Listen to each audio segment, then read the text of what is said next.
it is planner season and we are looking at a bunch of cool new planners. So we have already the release of Artloom, PaperClip and Alicia Souza, and you're going to see all of those videos on my channel very soon.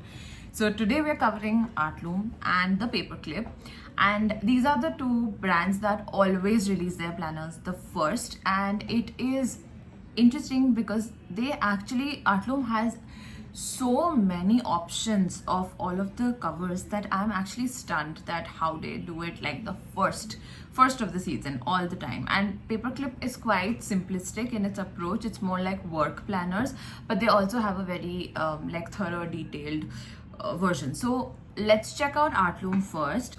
The price point is pretty decent, so we have 1430 rupees for the 2026 annual planner. They have many cover options. I'm just gonna pick one and take a closer look to what all the spreads are. Every year they give freebies, so they have 5 freebies right now, which are the sticker book, an A5 sticker book which has over 600 stickers. They have 2 sticky notes, which is a pack of 4. They have a memo pad, they have bookmarks and a canvas pouch. So these things are there in every pack.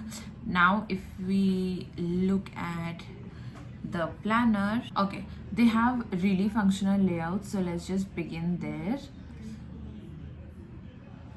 We have the calendar page, which is the annual 2026 calendar along with the list of holidays.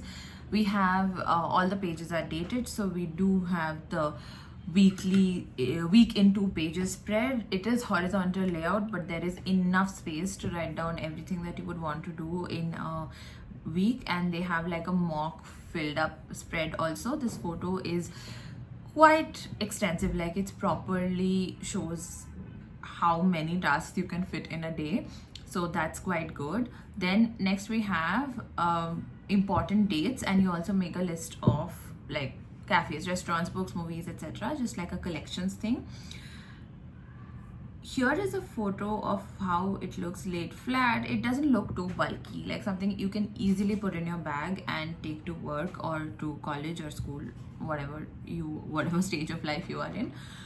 The monthly grid, again, pretty well laid out. They also have different blocks for week 1, week 2, week 3, week 4. So I'm assuming for like weekly goals, which you can put in the monthly spread itself.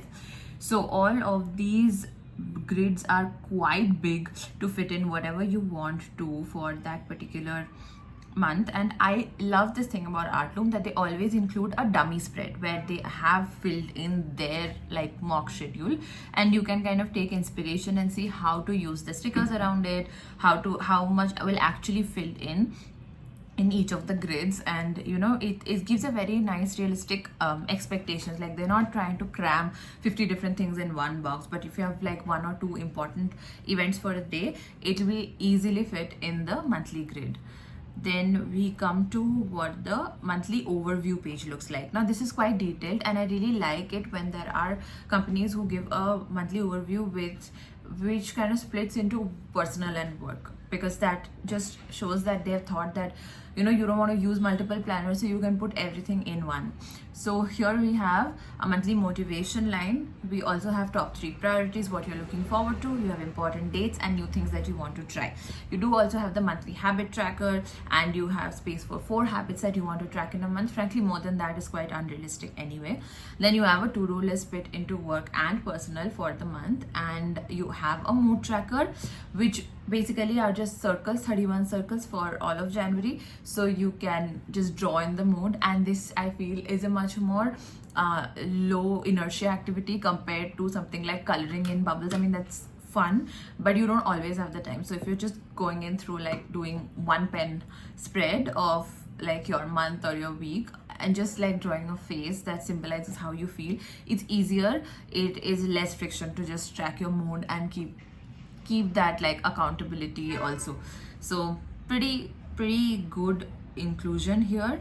Then we have a finance tracker as well, which is pretty interesting. So you have amount spent on the item, and there are 2 columns like that. So what is your opening balance, what's your closing balance, total expenses, savings, monthly invested, amount to pay, and did you meet your financial expectations this month or not. So pretty comprehensive budget tracking spread is also there. Then you have monthly reflections, and this is one of my favorite things about any planner, is when they think hard enough about the user, that okay, at the end of the month, it's not just about having functional layouts, it's also having to think about how did the month actually go, what went well, what didn't go well, and just allowing you that little time to yourself to actually analyze your month and your week. And just those things are, I really treasure those things in a planner. So we have monthly reflections, and where you can rate your month. You also have what you're grateful for, highlights of the month, and happy moments. You have progress, learnings, what to continue doing, what to improve, those sort of things. Every month has a beautiful artwork to set apart like the monthly pages. Again, you have a dummy filled in. So this is what I was talking about. The mood tracker it's so easy to do the way like they want you to do it. It just makes it so fun and so easy to just get to it and not procrastinate.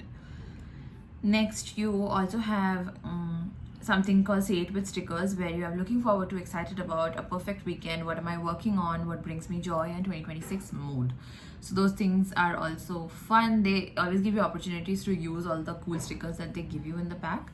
Then you have a vision board page. Now the vision board page, again, 1-page spread, so you are not compelled to fill it up with a lot of stuff, but the right side actually is very nice because it's quite unique. It's not there in a lot of planners. It asks you to create your mind map. You have a 3, 6, 9 and 12 month goal. So it is not just about having a vision, it is also about finding ways to make it come to reality, and that is a very nice and practical touch, I would say. Then you have the year that will be, so you have like the biggest wish for 2026, what you want to do differently, what you want to improve, all very motivational things. You also have a fun little word search, which are like, these are the 5 words that are going to be your motto for the year.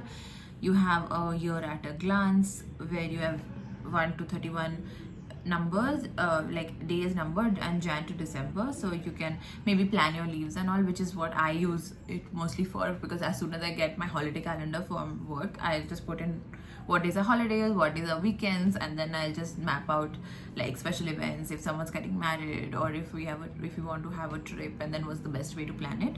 So that's kind of how I use my year at a glance.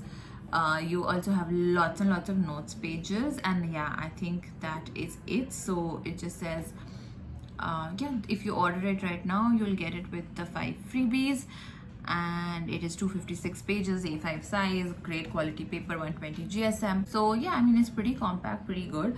I am not sure if I'm going to get this one, because I actually really like the Risha Suda collection this year, and that's one that I want to try out and like see how it goes.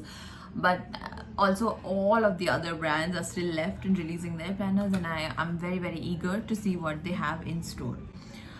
Let's quickly check out My PaperClip. So we have our daily or weekly planners. They also have festive boxes, which is just packs of 5. I think best for corporate gifting, but not for individual users, of course. Let's look at what the daily and the weekly planners are like.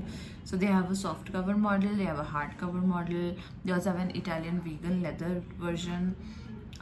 Yeah, those are for the weekly planners, and the daily planners also have the vegan leather version and the normal soft cover version. Let's check out one of the weeklies and one of the dailies.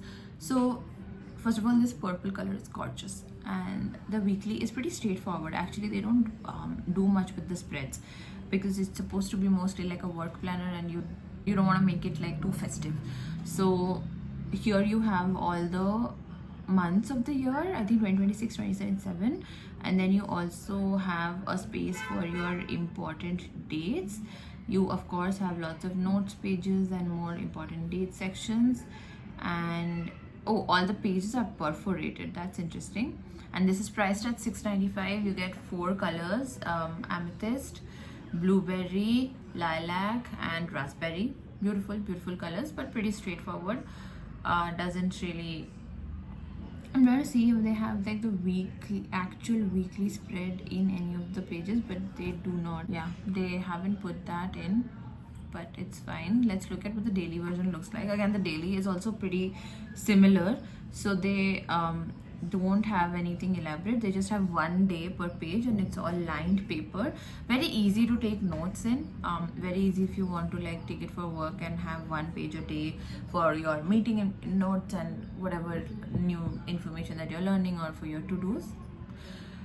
It's priced at $9.95. 80 GSM paper, because this is not the kind of paper where you can experiment with a lot of kinds of inks. Tried and tested, gel, ball, all of those things will work. And this comes in 5 colors, which is black, blue, brown, green and tan. I mean, it looks very premium, very elegant, very classy, but there's not much you can do with it in terms of creativity. It is whole and soul functional planners, and that's how my paperclip has always been. So yeah, I'm not really sure what plan I'm going to get this year. I feel like for the last couple of years I've kind of just committed to either too many or just one, and then that has become like my system is kind of out of whack. So this time I'm willing to experiment a little. My life has also changed drastically over the past couple of years. So what used to work for me as a college student or as a young professional or even as a newly married person will not work for me right now as a working mom of a 1-year-old. We have our own activities. There's a lot of stuff that you have to plan and manage and organize. So yeah, I just want to see what system works for me. I will keep you posted. Until then, I'll see you in the next one. Bye.